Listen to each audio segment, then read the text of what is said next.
What's going on, you guys? This is your boy Grimm back with another video, and today we're gonna be announcing the Christmas giveaway. Cool. So I'll actually go into that after I answer the questions that you guys actually left for me on the last Cyber Dark Structure deck opening. So thank you guys if you guys actually asked me a question. So I'm just gonna kind of go through them and go ahead and answer them as best as I can, and hopefully you guys enjoy this video.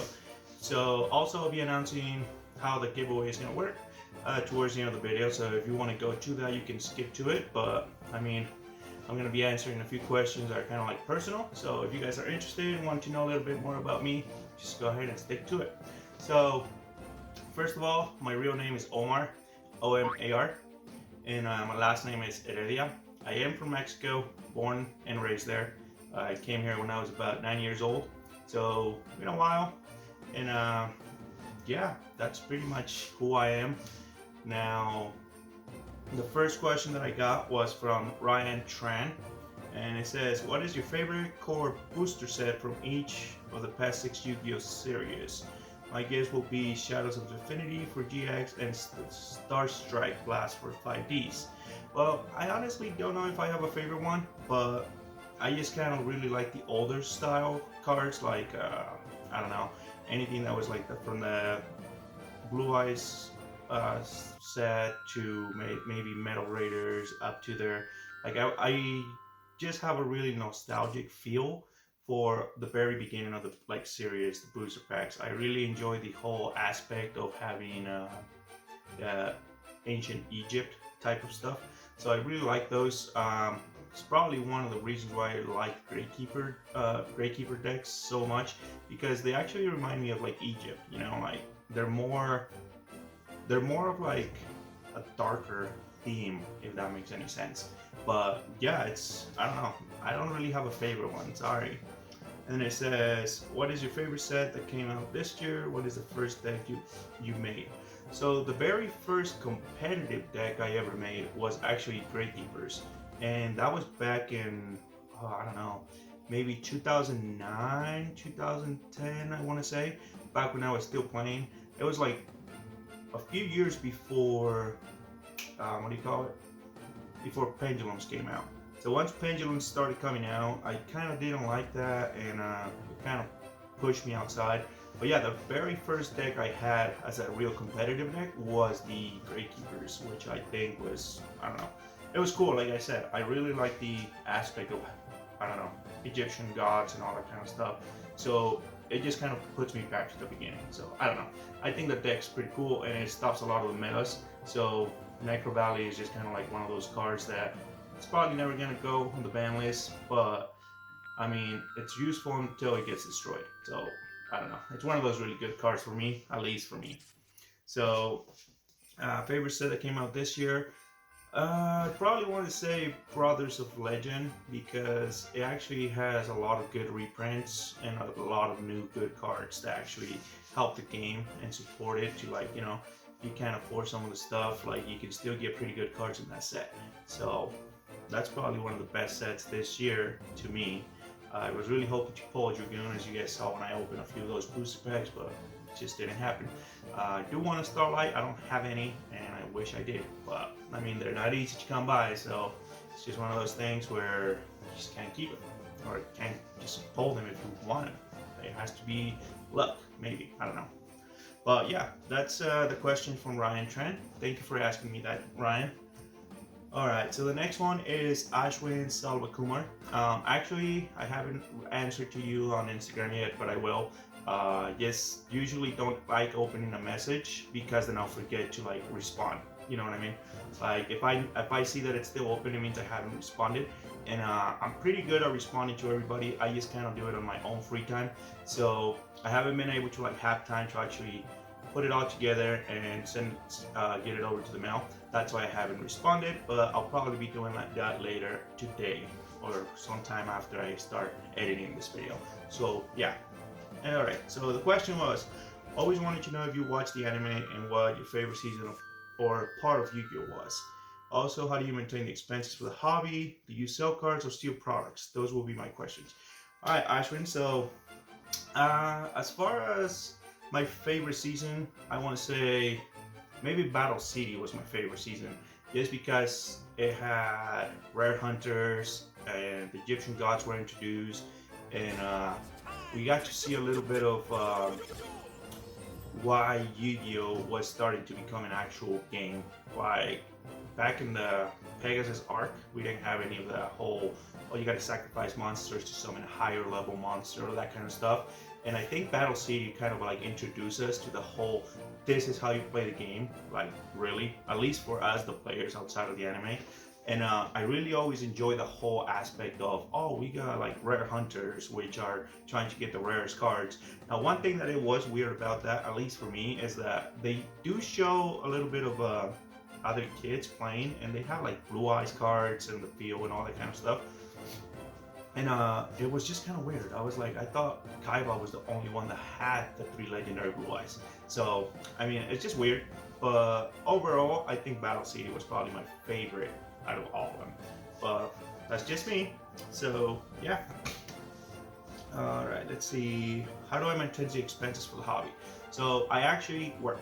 You know, I have a full-time job where I go, work, make money, come back, and yeah, do this on the side. So I don't really sell anything yet.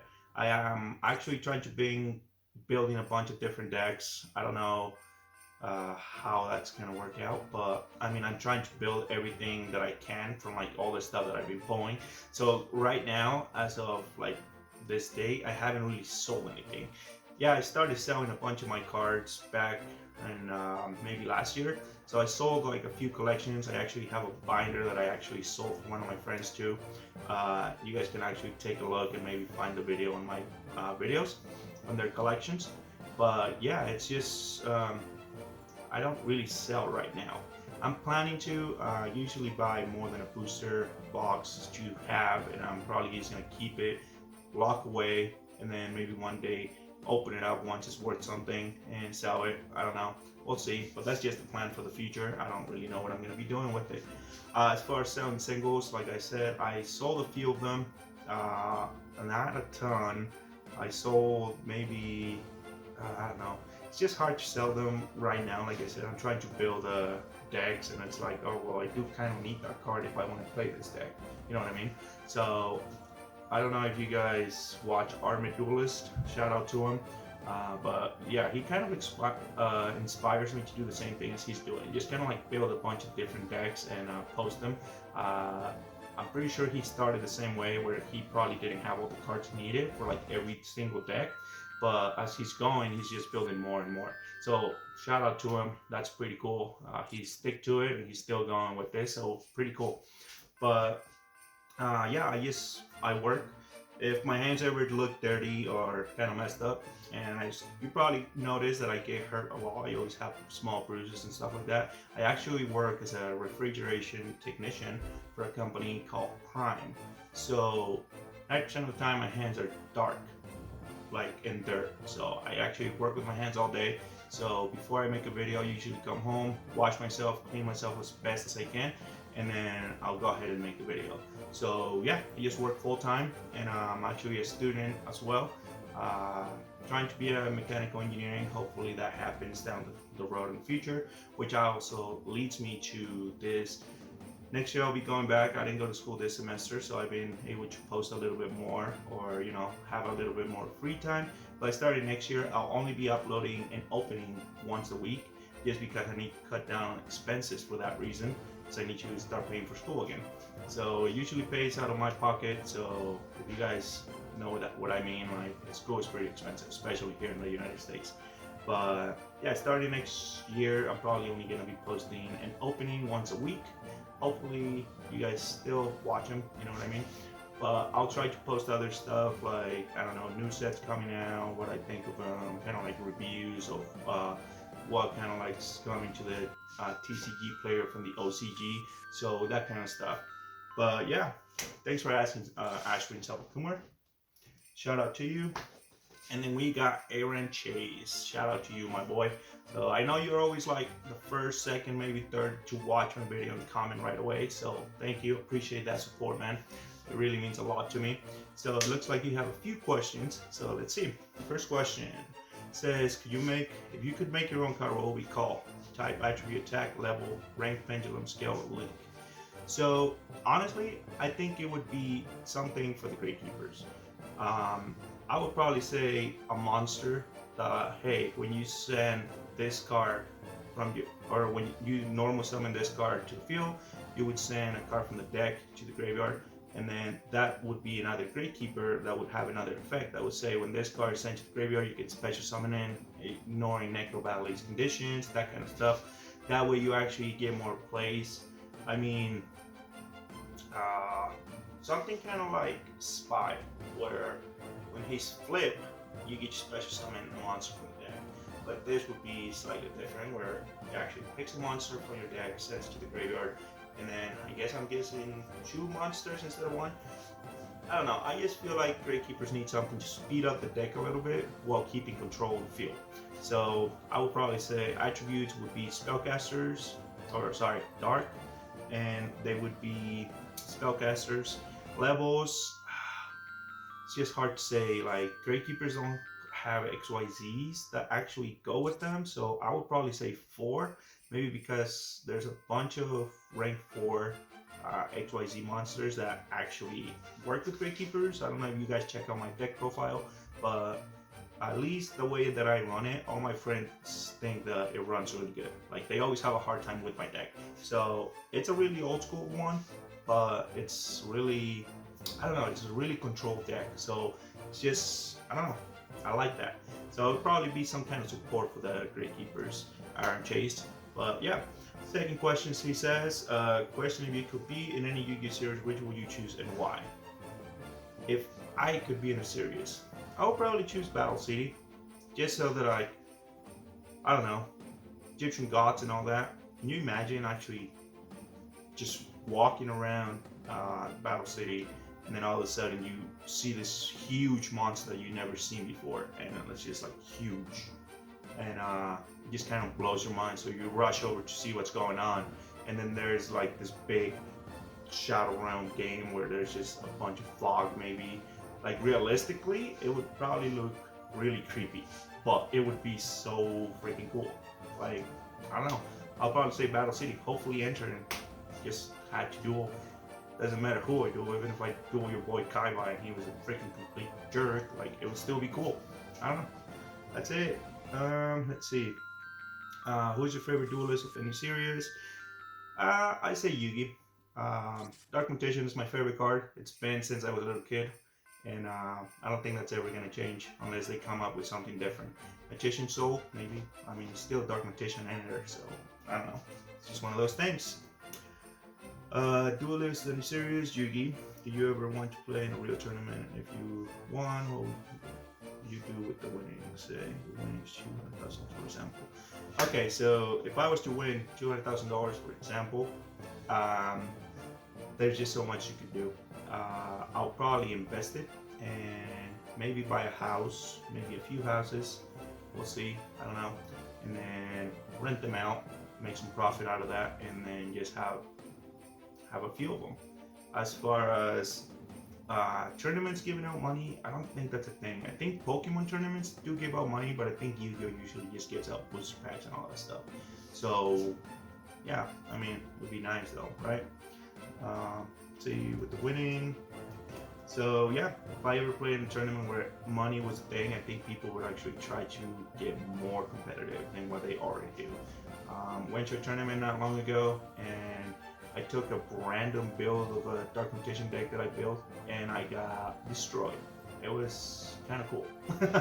Just knowing that my Dark Magician deck sucked, and I knew it had to get reworked. So I don't have any of the actual cards that go into that deck, like Magician Souls and all that kind of stuff, just because they're so expensive. But I just kind of had like a small budget build that I was just kind of like, yeah, we'll give it a try. Didn't work too well, at least for the locals that I go to. They're really competitive. Like, they are really competitive, and it's really hard to make anything there if your deck is kind of like mediocre. You know what I mean? So yeah. All right, Aaron Chase. Hopefully I answer your questions, bud. All right. Next was Max Blackenship. It says, how you get into Yu-Gi-Oh? What made you want to come back to it? So I got into Yu-Gi-Oh when I was a little kid, back in, I want to say 5th grade. When I first moved to the United States, I was here, and my parents, of course, didn't really buy me any of the trading cards. I just had a few friends in school that had a bunch of them, and they like would usually go to me and just be like, "Oh, you don't have any here? We'll let you have one." Keep in mind, I didn't really speak English back then, so my English was like not really fully there. But slowly, I started getting cards from like all the friends that I had in my classroom. I think it was fourth, fifth grade that I was kind of like into it. I would go home, watch the anime, and slowly, whenever my parents gave me any kind of allowance, I would go and buy a booster pack. And weirdly enough, it was so hard to find holos back in the days. Every time I spent at least $4, I would 90% of the time get a holo, which I thought it was crazy.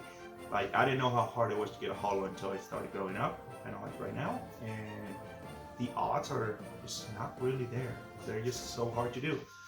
And I started growing up. I had a full collection by the time I was maybe 14, 15. I started high school. I had a backpack full of Yu-Gi-Oh cards from like when I started collecting all the way to whatever was cool in 2004, 2005 when I started high school. So it was kind of sad and depressing, I want to say. So when I was, I don't know, I think I was around 18, 19 when I went down to Mexico. We left our house alone and somebody broke in and they took my whole collection. Mind you, in my collection I had a lot of first editions because I was kind of a geek when it came to that. I didn't play much when I was a kid. I just had a binder. I would put my cards in there and I would leave them there. So they were in pretty good condition. Like, I had this thing in school where I would usually try to trade people for like blue eyes or dark competitions, first editions especially. I didn't know first editions were more expensive. I didn't know they were gonna be expensive. But I would always try to get those because to me it was like, oh, that's the first one that came out. So that's like the original blue eyes the Kyra had. At least to me, that's how I saw it. Now, I do remember having a full page of just Blue Eyes White Dragons. I don't think they were all first edition, but at least 4 or 5 were. And I'm sure they were in pretty good shape. So I had a bunch of other cards, like I don't remember much. I just remember that I had a full binder full of them. And I never really thought they were gonna be worth anything until like, I just kind of kept them there as a childhood memory. And I think it was around 18, 19 when they broke into our house and they took him. And that's when it kind of like hit me. I was like, dude, they took my childhood. So I was like, oh well, I'll just start buying some more cards and hopefully just kind of, collect what I had. And then that's when I realized that they got in super expensive and the cards I have were like worth way more than what I thought they were. So I was never going to get them back. And I was just kind of like broken. And that's when I started just kind of like seeing what the game was. And I remember I opened a few booster packs and I pulled some black cards and I was like, dude, what the heck is this? Like, it's black. And I didn't know what an XYZ was. So I read the description and it was something about like, oh, if you have an XYZ monster, blah, blah, blah. I was thinking that an XYZ monster had to say XYZ on its name, like, And then I started watching some YouTube videos and I was like, dude, like, this is kind of weird, but it's kind of cool. Like, they introduced something different in Fusion. And then I started seeing some white cards and I was like, oh, synchros, okay. So, I mean, I just kind of went back to it and there was a bunch of new stuff and I didn't really know what decks were strong and whatnot. So I just went to locals where I used to go when I was a kid. And I saw that they had a structured deck for Merrick. And that was like one of the first structured decks that I actually bought myself. And I think I kind of fell in love with the Great Keepers after that. Because I mean, it was a brand new deck, I think, if it barely had come out. But it was still pretty cheap. And I was like, cool. So I bought one, and then people started trading me like Great Keepers and stuff that I needed for the deck build.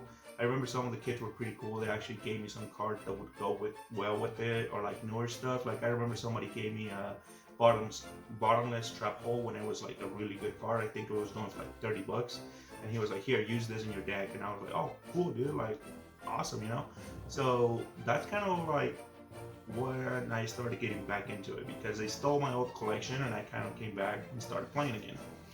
And then after that, I stopped playing after I played competitive. Last time I played competitive was, I can't remember. But my deck that I actually used was a 6 Samurai deck. and that was the meta back then. I don't remember exactly the year, maybe 2010, 2011, and I was using that. I remember I went to a real tournament once. There was like about 350 players, and from everybody that was playing there, it was like to qualify for nationals. I had 6 samurais.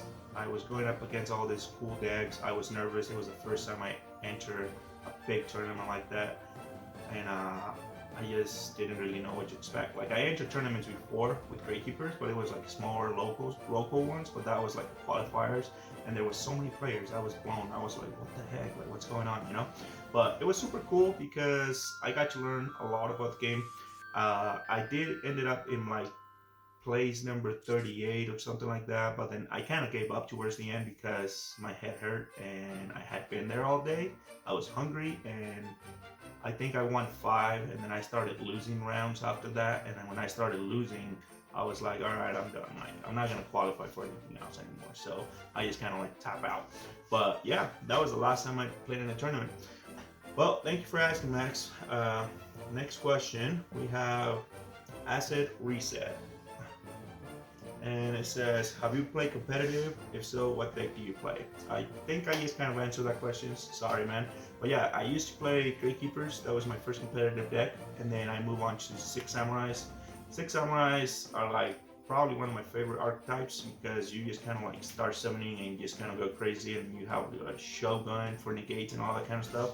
And then you have counters. So it's just pretty cool. I mean, I haven't really used it anymore. I tried using my old deck. When was it? Been a while since I used it. Sorry, I'm like biting my lip right now. But I used it up against my friend with his Blue Eyes deck. But I mean, Blue Eyes just kind of like attack over everything and anything that I had, so I really couldn't do much. Didn't have ashes or any of that kind of stuff to stop him from grabbing cards from the deck either. So I was just trying to use the same deck I had, and it didn't do too well. It was fun overall, but yeah, that was probably one of my favorite decks too. So thanks for asking, Asset Reset. All right, and then we got Dead by Cactus. You actually won the giveaway for the last Thursday, so make sure you take a look at that. Which I don't know if you've seen the video yet, but you haven't contacted me, so I don't know. We'll see. You do have 7 days. Now you have 6. So make sure you contact me. All right, and it says, what got you into Yu-Gi-Oh, and what inspired you to start creating content on YouTube? Now that is an interesting question. So after I stopped playing in, I don't know, after pendulums were introduced and they started coming out, that's when I stopped playing. And as any other Yu-Gi-Oh player, I just kind of kept my cards, and I did the same thing as I did when I was a kid. Just put them in a bag, tossed them in the corner, left them there, didn't touch them. So after, I don't know, it was last year when I started the channel, so it's been a little bit over a year. Thank you all for the support. Appreciate you guys. You guys kept me going, and I didn't think I was gonna continue doing it. It was just kind of like an experiment. The reason why it was an experiment is because I started doing it when I actually got the coronavirus. So I got sick. I was told to stay home, and I have always had a video game room where I kind of just have like a bunch of stuff in there. And I only got it, and I didn't want anyone else in the house to get sick. So I just decided to stay inside the room, and my girl, I'm actually married, was the one that would always bring me food to the door and just knock on there, left it, and walk away. So I was sick. I didn't feel any symptoms other than, I don't know, I was just there. I couldn't smell, but nothing crazy. And I was just stuck inside a room. I didn't really have anything to do, and I was kind of a nerd either way. I would always buy Yu-Gi-Oh stuff that I would find in the shelves, and not always, but like every now and then I would go to the Yu-Gi-Oh section and look up a few of the stuff they had, and I would usually pick up a small box or stuff like that. So I had a few stuff that was sealed, and I thought, well, maybe I should open this. And I used to watch when I was younger this guy, Simply Unlucky, pretty sure you guys know him. And I was like, well, he used to open them online, and I always thought it was cool that, like, you know, we got to see what he got. So I was like, but the only thing that always kind of like got to me was that I could never really get a card from there unless I bought it.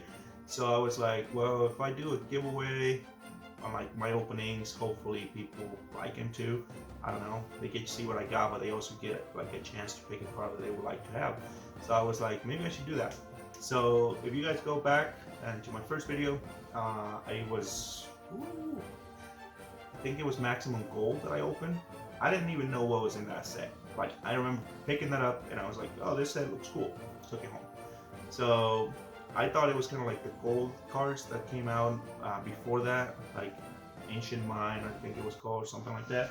But yeah, like when I was sick, I started just kind of like thinking about it, and I was like, you know what? I'm just gonna record myself, open it, and see if people like it. So from there, I like what I saw. There was not a lot of feedback, first of all. Like, I mean, it was my first video, so I was like, well, I don't know, this is weird. I don't know if anyone's gonna watch it, but I mean, it is YouTube and it is connected to the world, so I was like, well, maybe we'll see. And that's kind of how I decided to start out and make content. After I came better, I wasn't sick anymore. I was just kind of like going through all this stuff, and I was like, well, you know what? I'm just gonna keep going, and hopefully one day make a nice big group where I can actually make some kind of what do you call it? I can actually get paid to do this, and it'll be just kind of like a side hustle, so it'll be fun, and then I'll be having fun at the same time. So yeah, with that in mind, I was like, well, if I am actually giving away a card to like people outside of the United States actually have a chance of getting something.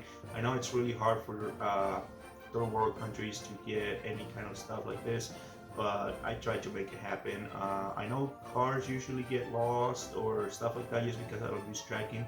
I try sending something else if it gets lost, because it's just, you know, it's just hard. I have no control over it. Once it leaves my hands, like, it's on God's fate, or on God's hands. But yeah, I mean, I do my best. I try to keep the Yu-Gi-Oh community open and growing so that we can all have fun and hopefully keep this alive, you know? So thank you for asking that. Yeah, my cactus, but yeah, that's how I got into this. But yeah, so the reason why you're all here now, giveaway. So for Christmas giveaway, I'm gonna be posting it on Instagram, and it's gonna be slightly different. I'm just gonna do what the 90% of the Instagram giveaways work. You're gonna have to tag 3 people and then share it, tag me on it, and be subscribed to the channel, and then comment down on this video that you share it. Now, I'm gonna be picking the winner through the YouTube algorithm I usually do. You can enter more than once, and the giveaway that I'm doing, it's gonna be a Naturia Barkion. It's gonna be a ghost rare. Sorry, I almost said secret, but it's gonna be a ghost rare. It's in really good shape, and that's gonna be part of it. And then I'll be giving away another case of Phantom Rage. There's only gonna be one winner. It is a Christmas giveaway, and I'll be posting the description on there on the actual post on Instagram. So be sure to stick to that. If you guys follow me on Instagram, I'm gonna be posting that later today as soon as this video is uploaded. So stay tuned, and we're gonna get that going. So that's gonna be it for this one, you guys. Hopefully you guys enjoyed it. You guys got to know a little bit about me, and thank you all for the support. Really appreciate it. Thank you for keeping it going for me. If you have any friends, I'll be so happy if you guys could share with them and just kind of show them what I do. So hopefully you guys are enjoying the videos, and like I said, starting next year I'll be doing an opening only once a week, but I'll try to keep other videos posted, as long as, like, you know, talking about cards, maybe deck profiles and that kind of stuff. So without further ado, you guys, I'll see you guys on the next one. Merry Christmas and stay safe.